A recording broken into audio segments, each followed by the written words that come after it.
না থাকার কারণে আমি হাদিসটা পড়লে আমার কেমন যেন ভয় ভয় লাগে, না জানি কিয়ামতে আমি আবার ধরা খেয়ে যাই কিনা। এই জন্য যা করবো এখন থেকে আমাদের ভেতরে ইখলাস লাগবে। কি লাগবে?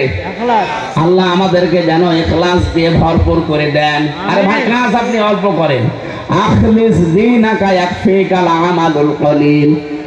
ইখলাস ঠিক করো, ঈমানটাকে খাঁটি করো, অল্প আমল করলে এটাই নাজাতের জন্য যথেষ্ট হয়ে যাবে। বলেন সুবহানাল্লাহ।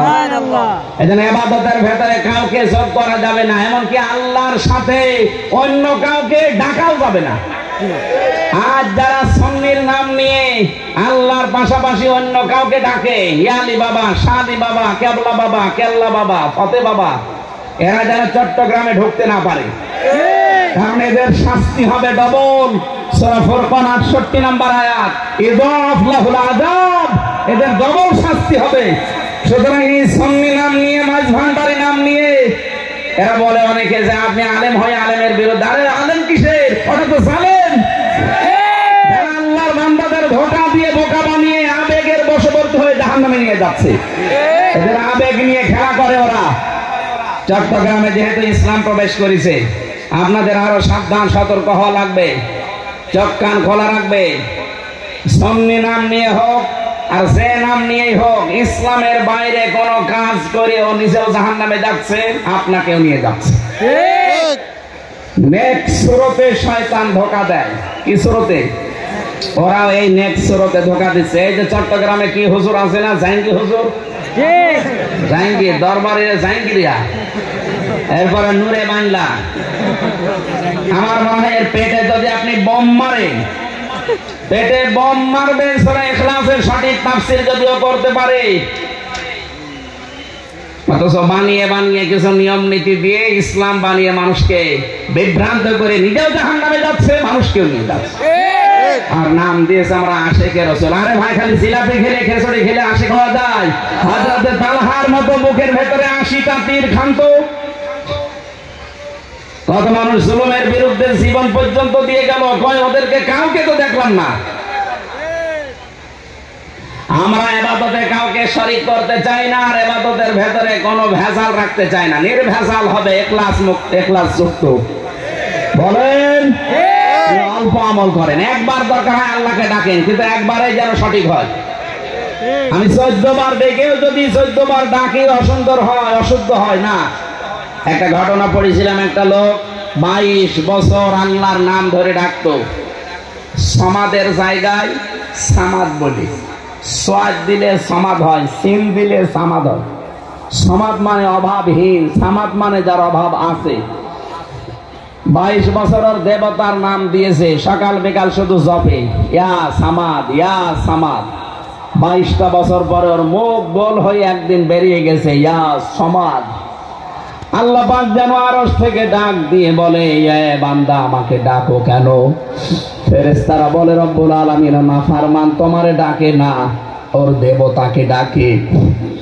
আল্লাহ পাক বলেন, ফেরেশতারা আমার বান্দার মুখের দিকে আমি আজ 22 বছর তাকিয়ে আছি, কখন শুদ্ধ হয়ে আমার নামটা বের হয়। আমি যে সারা জীবন আল্লাহর পাশাপাশি ওহো ওহো করে ডাকেন, ইয়ালি বাবা, শালি বাবা, কেল্লা বাবা, ফাতে বাবা, দয়াল বাবা, খাজা বাবা বলে ডাকেন, আল্লাহর আরশ পর্যন্ত কেঁপে যায়। আপনি জানেন? আপনি সতর্ক করছে বড় আশা নিয়ে এবং ভরসা নিয়ে, মায়া মহব্বত নিয়ে। আপনি না বুঝে যদি এগুলো করে থাকেন, আপনি ফিরে আসেন ভাই। ওরা নাই ধর্মের নামে ব্যবসা করে উল্টা পাল্টা করে খেয়ে চলে যাচ্ছে, আপনি খাওয়ার সুযোগ দেবেন কোন কারণে? কথা বলে না কেন? ওরা না এগুলো ধর্ম বানিয়ে ব্যবসা করে খাচ্ছে, আপনি নিজেও জানেন। আপনার মাথায় যদি গোবর না থাকে, হালকা মগজ থাকে, আমি বিশ্বাস করি আপনিও জানেন ওরা ধোঁকাবাজ। ওরা ধোঁকা দিয়ে বোকা বানিয়ে সুন্নির নাম নিয়ে আবেগের জায়গাগুলোকে ব্যবহার করে ওরা জাহান্নামে যাচ্ছে, আপনাকেও নিয়ে যাচ্ছে। কারণ ওর কাজ করে তো খাওয়া লাগে না, ওদের শক্ত কোনো রাস্তাই নেই। নবীর সুন্নাতকে আদর্শকে ভলন্টিত করলে ওদের রাজপথে পাওয়া যায় না। ওরা শুধু আছে দরবারে আর খানকায়, আর আছে জিলাপিতে। সুতরাং আপনারা সাবধান হবেন। এই চট্টগ্রাম এটা আলেমদের শহর, আর আমরা জানি যেখানেই মোহাম্মদ রাসূলুল্লাহ, সেখানে আবু জেহেল। চট্টগ্রামে আলেম যেহেতু আছে, জালেমও আছে। জালেমরা থাকবে জালেমের মতো, ওরা যেন মাথা ছাড়া দিতে না পারে। বাংলার সব মুসলিম চট্টগ্রামের এক হয়ে যাবেন। ইসলামের বাইরে যারা আসবে বলবেন আপনি এক একটা শব্দের উপরে ব্যাখ্যা করেন, এক একটা আয়াতের উপরে হাজার হাজার লক্ষ লক্ষ কথা আছে, এইগুলো নিয়ে আসেন। কোন মাজার পূজারীকে এ জেলায় আমরা দেখতে চাই না।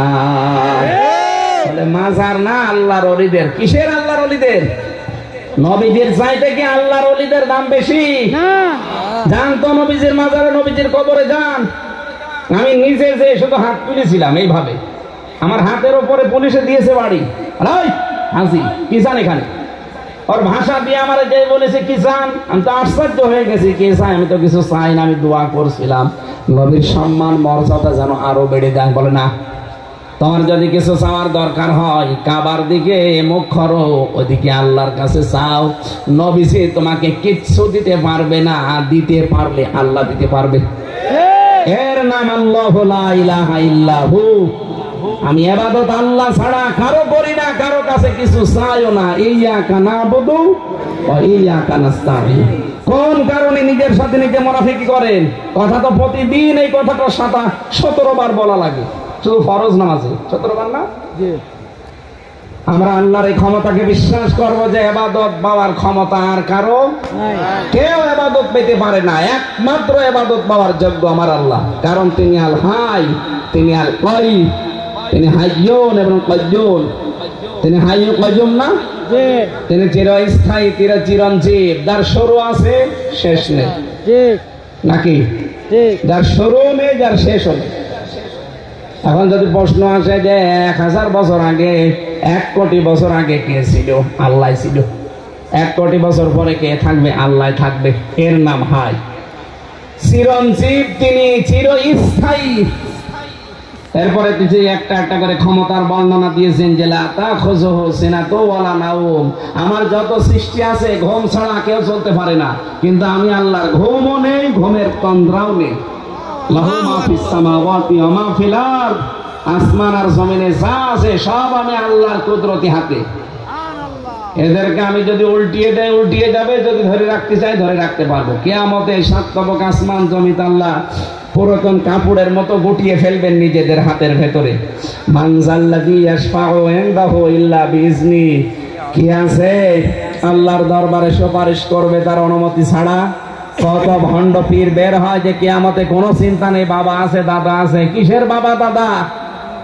নবীজি পর্যন্ত 50 বছর সেজদায় পড়ে থাকবে আল্লাহর কুদরতি পায়ে, কথা বলার সাহস নেই। আর ও নিয়ে এসেছে ওর বাবা। ইয়ালামু মা বাইনা আইদিহিম ওয়া মা খালফাহুম। আল্লাহর ক্ষমতা, তিনি আগে পেছনের সব জানেন। সুতরাং এই আয়াত থেকে প্রমাণ হয় আগে পেছনের খবর জানে কে? আল্লাহ। যারা বলেন নবীজি গায়েব জানেন, এই আয়াত তারা মানেন না। এরপরে আছে ওয়ালা ইউহিতুনা বিশাইয়্যিম মিন ইলমিহি ইল্লা বিমা শাআ। যত সৃষ্টি আছে আল্লাহর সব কিছুকে পরিবেষ্টন করে রেখেছে আল্লাহর জ্ঞান, আল্লাহর ইলম। ওয়াসিয়া কুরসিয়্যুহুস সামাওয়াতি ওয়াল আরদ। আসমান জমিন পরিব্যাপ্ত করা তার চেয়ারটা। ওয়ালা ইয়াউদুহু হিফযুহুমা। এই বিশাল সাম্রাজ্য দেখাশোনা করতে গিয়ে আল্লাহ ক্লান্ত হয়ে পড়েন না। ওয়াল আলিয়্যুল আযীম। তিনি একদিকে সুউচ্চ, তিনি একদিকে জ্ঞানী মহান। আল্লাহ এই ক্ষমতাগুলো এক একটা বিশ্বাস করে দুনিয়ায় আমল করার তৌফিক যেন আমাদের দান করেন। আল্লাহুম্মা আমিন। লা হাওলা ওয়ালা কুওয়াতা ইল্লা বিল্লাহিল আলিয়্যিল আযীম। আল্লাহুম্মা ইগফিরলি ওয়ারহামনি ওয়াহদিনি ওয়াফিনি ওয়ারযুকনি।